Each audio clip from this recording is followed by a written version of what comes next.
O mercado financeiro já esperava que o Copom iria reduzir a taxa Selic na última reunião que aconteceu na quarta-feira, dia 6 de maio. Mas o Banco Central surpreendeu, cortou ainda mais, cortou 0,75 ponto percentual o juro para 3% ao ano. Essa decisão teve um impacto bastante importante em todos os ativos do mercado, na bolsa, nos juros futuros e também no câmbio.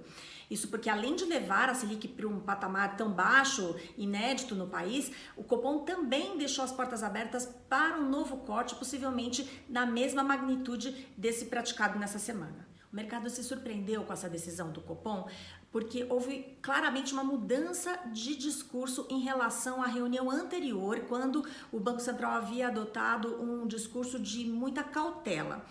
E, de fato, houve também uma deterioração em várias frentes desde aquele momento. O dólar, por exemplo, subiu cerca de 20% entre as duas reuniões, refletindo, por exemplo, o aumento da instabilidade política, que teve como seu ápice a queda do ministro da Justiça, Sérgio Moro. Embora alguns riscos tenham aumentado nesse período, o Banco Central decidiu agir olhando para o efeito que a atividade econômica muito fraca está produzindo sobre a inflação.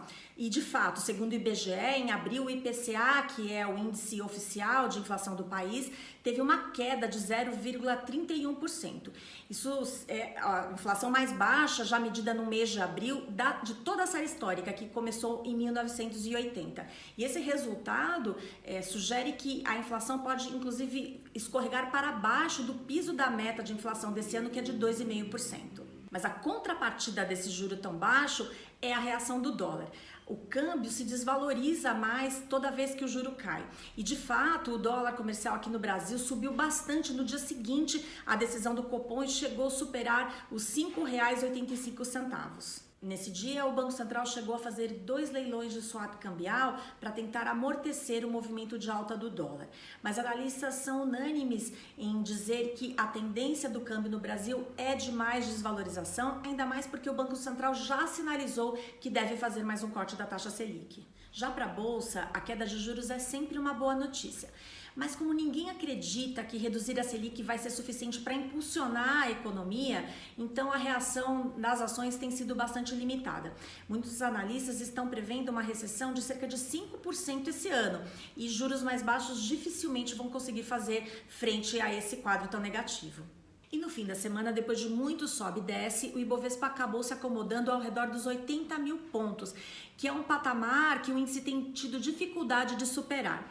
O dólar já se afastou das máximas da semana, mas mesmo assim continuou acima dos R$ 5,70. Na segunda semana de maio, o mercado financeiro vai ler a ata do Copom, que vai ser divulgada na terça-feira, dia 12.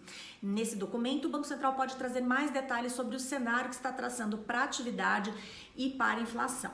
Além disso, serão divulgadas as vendas do varejo e o IBCBR, que é a proxy do PIB mensal calculada pelo Banco Central, ambos referentes a março. E no exterior será conhecido o PIB da zona do euro e do Reino Unido, e nos Estados Unidos serão divulgados as vendas no varejo e produção industrial.